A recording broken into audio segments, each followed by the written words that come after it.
نحمده ونصلي على رسوله الكريم وبعد فأعوذ بالله من الشيطان الرجيم بسم الله الرحمن الرحيم وآتوا اليتامى أموالهم ولا تتبدلوا الخبيث بالطيب ولا تأكلوا أموالهم إلى أموالكم إنه كان حوبا كبيرا صدق اللہ العظیم۔ میری محترم خواتین و حضرات، انہی آیات کے متعلق پہلے دو درسوں میں قدر تفصیل گزری ہے اور آج کا درس بھی انہی آیات کے متعلق ہے۔ اس دوسری آیات میں یتیم کے مالوں کے بارے میں 3 حکم دیے گئے ہیں۔ نمبر 1، ان کے مال ان کو دے دو۔ نمبر 2، اچھے مال کو برے مال سے تبدیل نہ کرو۔ نمبر 3، اپنے مال ان کے مالوں میں ملا کر نہ کھا جاؤ۔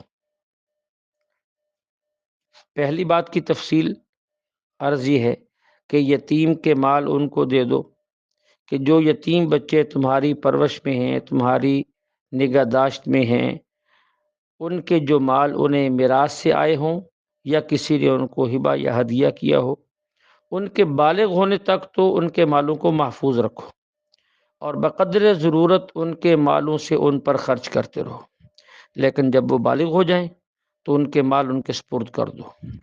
ایسا نہ ہو کہ وہ بالغ ہو جائیں اور ان کا مال بلا وجہ کوئی اپنے قبضے میں رکھے، اپنی تحویل میں رکھے، اپنے کنٹرول میں رکھے اور دینے سے انکار کر دے، یہ درست نہیں ہے۔ دوسرا فرمایا کہ اچھے مال برے مال کو اچھے مال سے تبدیل نہ کرو۔ مطلب کیا ہے کہ تمہارے پاس جو کمزور چیز ہے وہ یتیم کے حصے میں ڈال دو اور یتیم کی اچھی چیز اپنے حصے میں ڈال دو۔ جو یتیم بچے تمہاری نگرانی میں ہیں، پرورش میں ہیں، جن کا مال تمہارے قبضہ میں ہے، ان کے اچھے مالوں پر خود قبضہ کر لو، گھٹیا ان کو دے دو کہ جی ہم نے دے دیا، یعنی اس کی زمین کا جو حصہ 2-4 ایکڑ آیا وہ بہت عمدہ زمین تھی، اور ان کے پاس کچھ زمین ایسی تھی جو بیکار تھی، اب حساب چکانے کے لیے اپنی بیکار زمین ان کو دے دی اور کہہ دیجیے کہ اس کے 2 ایکڑ تھے، ہم نے 2 ایکڑ دے دیے۔ یا پہلے زمانے میں جو درم و دینار چلتے تھے ان میں کچھ خالص ہوتے تھے اور کچھ ملاوٹ والے ہوتے تھے۔ ایسا نہ ہو کہ خالص درم و دینار جو اس کے یتیم کے ہیں وہ اپنے پاس رکھ لو اور جو جس کے اندر کھوٹ ملا ہوا ہے وہ ان کو دے دو کہ جی میں نے اس کا حساب چکا دیا۔ یہ کہا گیا ہے کہ اچھے مال سے اپنے برے مال سے ان کا اچھا مال تبدیل نہ کرو۔ اور بعض مفسرین نے لا تتبدل الخبیث بالطیب کا ایک اور معنی بھی بتایا ہے۔ وہ کیا؟ کہ اپنے حلال مال کو چھوڑ کر یتیموں کا مال نہ کھاؤ، کیونکہ ان کا کھانا تمہارے لیے حرام ہے، اور ظاہر ہے حرام چیز خبیث ہوتی ہے اور حلال چیز طیب ہوتی ہے، اس لیے اگر تم ان کا مال کھاؤ گے تو گویا خبیث مال کھا رہے ہو۔ تیسری بات جو ارشاد فرمائی کہ ان کے مال کو اپنے مال میں ملا کر نہ کھاؤ، اس کا مطلب یہ ہے کہ جو یتیم تمہاری پرورش میں ہیں، ان کے مال بھی تمہارے پاس ہیں۔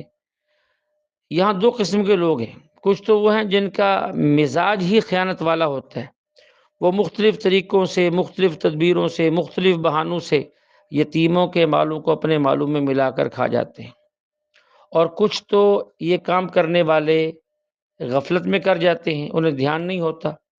مثلا گھر کی مشترکہ ضروریات خریدنی پڑی تو آدھے پیسے یتیم کے لگا دیے، آدھے اپنے لگا دیے کہ یہ ہمارے ساتھ رہتا ہے، حالانکہ تمہاری فیملی میں 10 بندے ہیں، وہ یتیم ایک ہے تو اس کا 10واں حصہ لگایا جائے، یہ نہیں کہ آدھے اس کے لگا دیے آدھے اس کے لگا دیے، تو ایسا نہیں ہے۔ بعض لوگ تو ایسا غفلت سے کر جاتے ہیں، بے دھیانی، دھیان نہیں جاتا، اور بعض لوگ ایسے جو جان بوجھ کر کرتے ہیں، قصدن کرتے ہیں کہ ان کے مال اور ان کی جائیدادیں اپنے نام کروا لیں، اپنے اولاد کے نام کروا لیں، رجسٹری کروا لی، تاکہ جب دینے کا موقع آئے تو کچھ بچے ہی نہیں۔ تو ایسے موقع پر یتیموں کو یہ بالکل نہیں ملتا، کیونکہ ہوتا ہی نہیں، اور تو انہوں نے اپنے مالوں کے ساتھ ملا لیا ہے، اپنی ملکیت کروا لی ہے، اپنی رجسٹری کروا لی ہیں، اور یا کچھ تھوڑا بہت جو بچا ہے وہ ان کو مل جاتا ہے، باقی یہ اپنے مالوں کے ساتھ ملا کر کھا جاتے ہیں۔ تو یتیم بچوں کا کھانا اپنے کھانے میں ملا کر پکانا ایک شبہ ہے۔ اس شبے کا جواب سورۃ بقرہ کی آیت وَيَسْأَلُونَكَ عَنِ الْيَتَامَىٰ میں ہم وضاحت کے ساتھ بیان کر چکے، وہاں دیکھ لیا جائے۔ آخر میں اللہ فرماتے انہ کان حوبا کبیرہ، یتیم کے مال میں خیانت کرنا بہت بڑا گناہ ہے۔ ویسے تو ہر امانت داری کے خلاف ورزی کرنا گناہ ہے، لیکن یہاں یتیم کے مال میں خیانت کرنے پر خاص طور پہ مستقل تنبیہ کی گئی ہے کہ یہ بہت بڑا جرم ہے، یہ بہت بڑا گناہ ہے۔ اس لیے محافظ اور متولی جو ہے وہ ان آیات کو بار بار پڑھیں اور اس میں غور و فکر کریں۔ جو ان سے کمی پیشی ہو گئی ہے مرنے سے پہلے پوری کریں، ادا کرنے، ورنہ آخرت میں حساب نہ چکایا جائے گا۔ اللہ جل شانہ ہمیں اپنے تمام احکام پر عمل کرنے کی توفیق عطا فرمائے۔